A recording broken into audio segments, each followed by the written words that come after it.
ఇంతవరకు నడిపించిన దేవుడు ఇంక ముందు కూడా నడిపిస్తాడు. ఎబినేజరే, హల్లెలూయా. ఇంతవరకు సహాయం చేస్తున్న దేవుడు నడిపిస్తాడు, కాపుతలను ఇస్తాడు, కృపనిస్తాడు, ప్రొవిజన్ ఇస్తాడు, పోషిస్తాడు, నడిపిస్తాడు. కానీ ఇంతటితో ఆగిపోలేదండి. ఇక మీదట కూడా నన్ను నడిపించాయని ఒక ప్రార్థనగా ఉండాలి. ఇంతవరకు వివాహం అయ్యేంత వరకు తోడున్నావు, కానీ వివాహ జీవితంలో నీవే నా తోడుండు.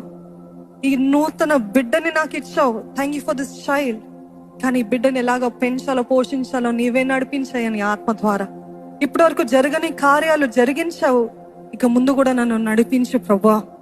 అది మాత్రమే కాదు, ఇంకా పొందుకోలేని స్థితిలో ఉన్న ప్రతి ఒక్కరు కూడా అడగండి, నా జీవితాన్ని నీ చేతులారా నడిపించయ్యా. నేను నడిపిస్తే నా జీవితము పతనమైపోతుంది ప్రభువా. ఇప్పటి వరకే రుచి చూస్తాము, మన చిత్తము మన ఇష్టము మనము విర్రవీగితే మన జీవితంలో ఎంత నష్టము మనము పొందుకొని ఉన్నాము.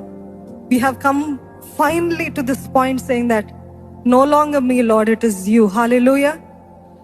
నా ఇష్టము కాదయ్యా, నీ ఇష్టమే. నీ ఆత్మ ద్వారా నన్ను నడిపించు. ఆయన స్వరాన్ని వినగలిగిన చెవులున్నాయా? ఈ మార్గం కాదు, ఈ మార్గం ఎన్నుకో.